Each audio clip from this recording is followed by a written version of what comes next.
As somebody who used to struggle with crippling social anxiety, I get a lot of requests from my clients, as well as my social media followers. People ask me, Chris, how do I deal with this social anxiety? So in this video, I'm gonna give you my 3 best tips for dealing with social anxiety, and you're not gonna wanna miss them, so stay tuned.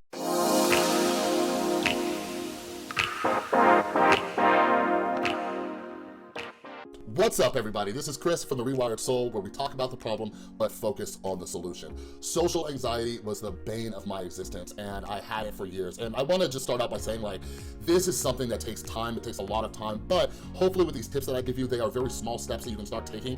They are very practical steps that you can start using right now, and I promise you, if you do what I tell you to do, over time it will get better. How do I know this? I am living proof. Back in the day, I would not be able to have a YouTube channel, I would not be able to do all the public speaking that I do, because I was always stuck up here worried about what people were thinking about me. Do I have something on my face, or do I look okay, and all this other stuff. So here it goes. Here are my 3 tips to help you with your social anxiety. Tip number 1, realize that nobody cares about you. You are not that important. Now, some of you might be like, oh my gosh, Chris, like what? My mom said I'm so special. No, you are special, I love you, you're amazing. But one of the aspects of social anxiety, like for me, for example, when I would go out in public, like I was always worried that anytime I heard laughter, I thought it was about me, right? Anytime people were upset, I thought it was about me. Here's a good one. When you're out on the road and you hear somebody honking, be very mindful. Because the first thing we often think is like, what did I do wrong? We are often trapped in our own heads thinking that everything that is happening is about us. I had to start realizing that I am not that important. Not everybody is looking at me and judging me because I'm just one of the 7+ billion people on this planet, and half the people out there are worrying about themselves even more than I'm worried about what they're thinking of me. So when you're out in public, like remind yourself, like I am not nearly as important as my brain tells me I am. I will also link a video up in the info card that I made for my fellow YouTube creators, and I talk a little bit about the brain science and why we get stuck in our head so much thinking that we're so important. Tip number 2 is a little bit of exposure therapy. I will frame this by saying one of the best things to do for your anxiety, for your social anxiety, is to start getting comfortable with being uncomfortable.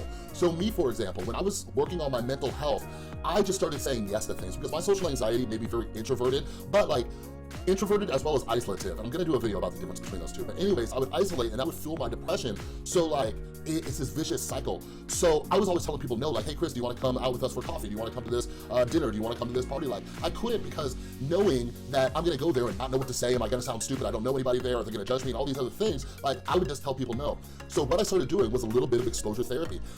The one thing that I did every single week, I was with a large group of people and they would say, hey, we're going out for coffee afterwards, do you wanna come? I always said no, I started saying yes. And I started going out there with them for coffee and there would be 20, 30 of us, right? And I would stand there, awkward, silent, stuck in my own head, and it was so uncomfortable. But like, I just kept doing it. Like, I did it every single week and the anxiety got less and less and less. And before too long, these people knew who I was and I was able to start having these conversations and my anxiety was going away because I realized like, oh wow, Chris, you can actually have conversations with people and it's okay. I'll never forget, I was listening to a podcast where this guy was talking about his social anxiety and he works for this big company and they go to a lot of conferences, and whenever they go to a conference and they're doing some kind of speaker panel, he tells his boss that he wants to be on it. He forces himself to be out in the forefront because he needs that exposure therapy. On a scientific level, what this is doing is actually shrinking your amygdala and it's helping you manage your anxiety. The amygdala, for those of you who don't know, is the part of the brain that actually triggers the anxiety. So when you're exposing it to that, your brain is actually rewiring its neural pathways to understand that this situation is not a life or death situation. It is uncomfortable, but it's not life or death. So your brain starts to change the way that it reacts to these situations. So start saying yes to things, go out there, go to company Christmas parties, holiday parties, go to your friend's house for dinner, all the things that you say no to, start saying yes. And yeah, it'll be awkward, it'll be uncomfortable, but I promise you, you'll get through it. And finally, tip number 3, practice mindfulness. You thought you were gonna get out of this video without me telling you about mindfulness and meditation. This is a great one. This actually kind of goes into tip number 2. So mindfulness. Definition, paying attention on purpose in the present moment without judgment. So one of the things that I do, because trust me, I still have some of this social anxiety, but what I do is I just watch what's actually happening in my body as well as in my mind. I start to realize that my body reacts to the emotions of other people. When, for example, when we're at a dinner and 2 people start arguing, I start to notice what that kind of uncomfortable feeling within me is. When somebody says something that I disagree with, I can kind of feel that anger rising and going. And then I just sit there with that non-judgmental mindset and I'm just like, huh, that's really interesting. interesting. So you can actually do a meditation practice while you are in these social situations.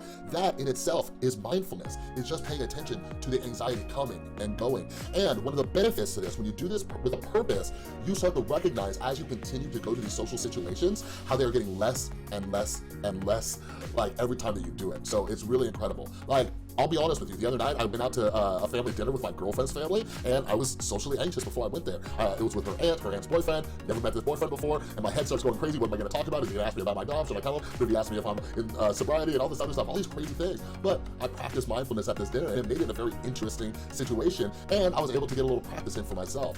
So what I want you to do, here's what I want you to do. In the comment section below, if you struggle with social anxiety, I want you to leave your best tip for anybody who struggles with social anxiety. Leave a comment down below, all right? But if you like this video, please give it a thumbs up. And if you are new here, I don't know what you're waiting for, click that little round subscribe button, because I'm always making videos to help you out with your emotional health. And to the left of me right here, click and tap on one of those thumbnails if you want to check out some other videos on this channel. Thanks for watching, everybody. I'll see you next time.